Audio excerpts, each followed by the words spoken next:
Why did you do this?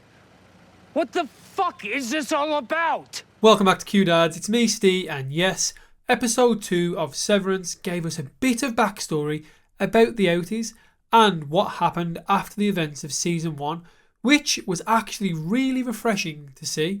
Now, this episode also gave us a new intro, which was more mind-boggling than the first, so Ben is going to be breaking that down for you in the next day or so, as it deserves a full video all by itself to even wrap our heads around, and how we can potentially predict the events of what are going to happen.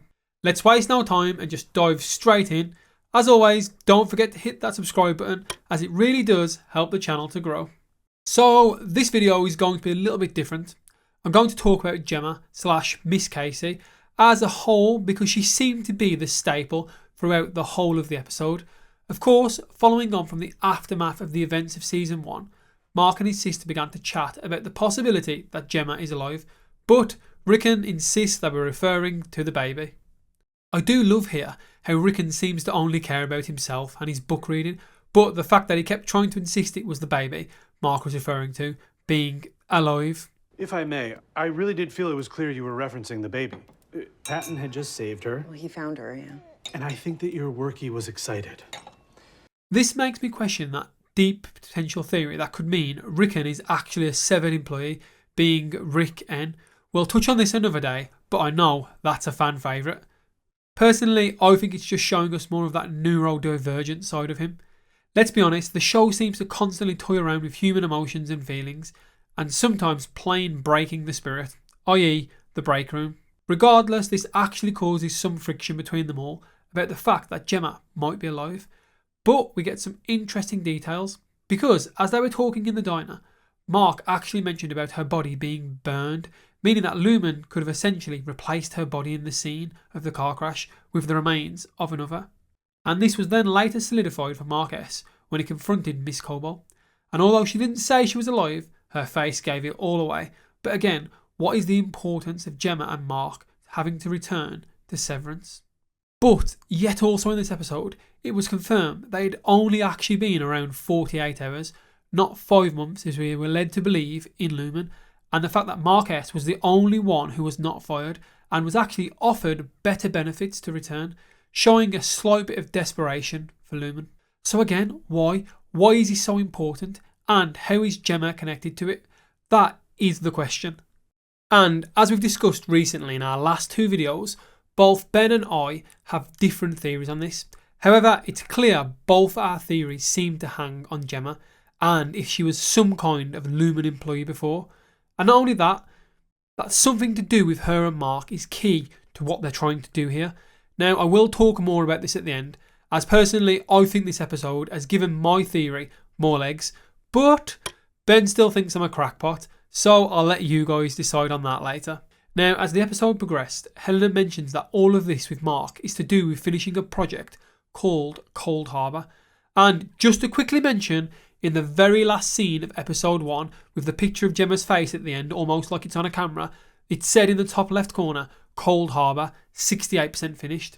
So a lot of us speculate that Mark is working on his numbers, and they are going towards either his core memories or knowledge of Gemma, potentially with the ability to restore the core data of a human or DNA of another human.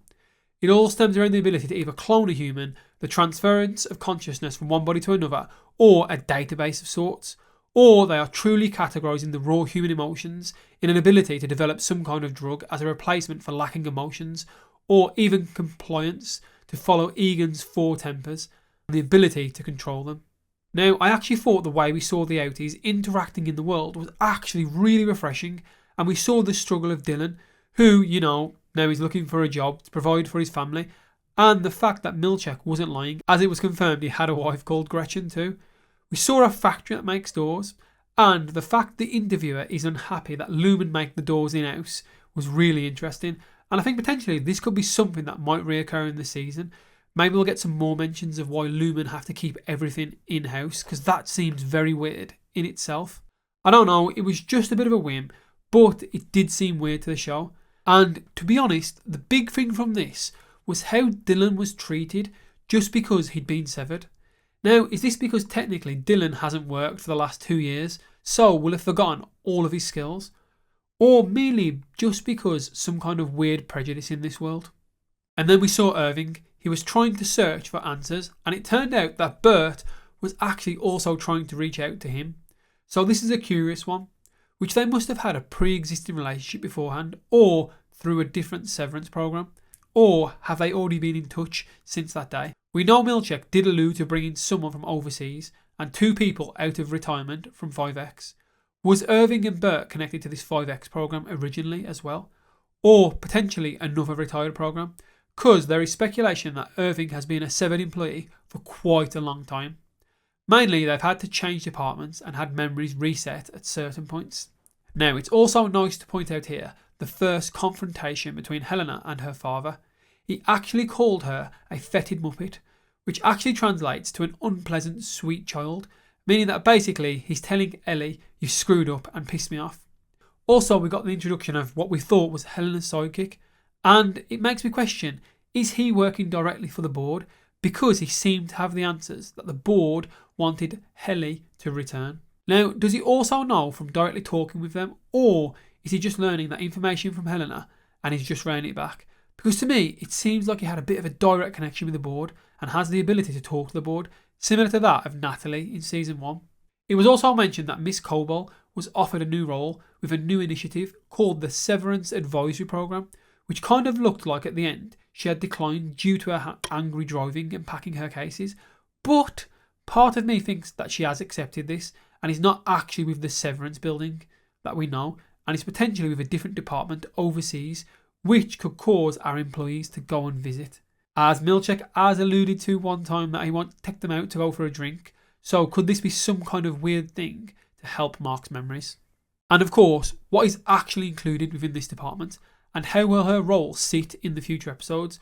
Will our outies need special permission to go on a little trip abroad? Overall, I think this was a great episode, and the fact we went back to the start again, but on the versions of the outies, was brilliant, and I think this was a really great little twist, and it's really set the scene now. I think we've got a good couple of episodes to start getting into the nitty-gritty details before all of our minds are completely blown away by madness.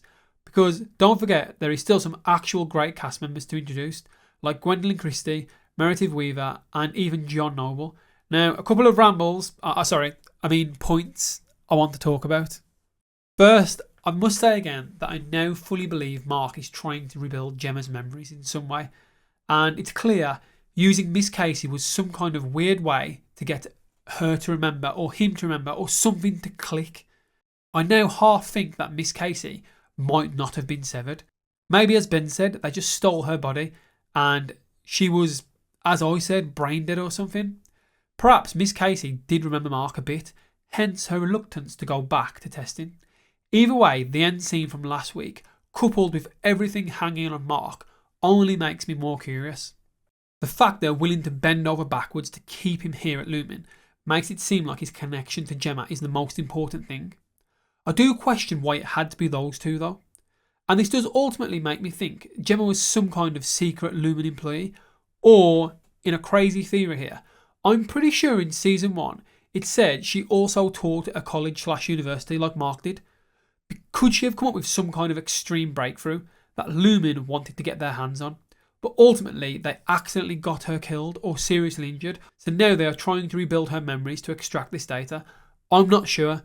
Either way, Cold Arbor is tied to Gemma, and Mark is the only one who can really do anything about it. Let me know what you think on this. And finally, I want to talk about Helena. She did not look too happy to be going back. I do think Helly is the one on the severed floor, as she would need the memories. The fact that Helena was stroking her own neck made me think she genuinely feels in danger here. Now, is that only from Helly, or also from her father and the board? I'm not sure. I also think she seemed very curious over the kiss with Mark. Is that the first time she's really seen any form of love? Will ultimately she pursue Mark? Maybe even going as far as sabotaging Project Cold Harbour in an attempt to stop Mark from saving Gemma? I'm not sure, but as time goes on, I think Helena/Helly is going to be one to watch. Ben asked last week why Helly lied about being outside. I'm wondering if Helena had sent Helly messages prior to going back. As we saw, they can do this weird recorded conversation back and forth if they need, So I wonder if Helena actually explained to Helly what Mark was doing, and this is ultimately why Helly is lying in order to maybe help Mark, the man she's now fond of, in an attempt for him to help outside Mark get his wife back. I'm not sure, it's getting so confusing now, so this is where you guys come in. Do you think Mark is basically rebuilding Gemma's memories? Or do you think, like Ben, that Gemma is fully alive and completely in on this? And finally, do you think Mark's innie meant the baby was alive? No. I'm messing. The real question is, are Helly and Eleanor now collaborating? Let me know your thoughts in the comments. Please like and subscribe as it helps the channel to grow. Hit that notification bell because, as I mentioned earlier in this episode, Ben will be dropping his full breakdown on the intro in a couple of days and you don't want to miss that. So, thanks for stopping by, and as always, we'll catch you next time with something new. Fetid Muppet. Father?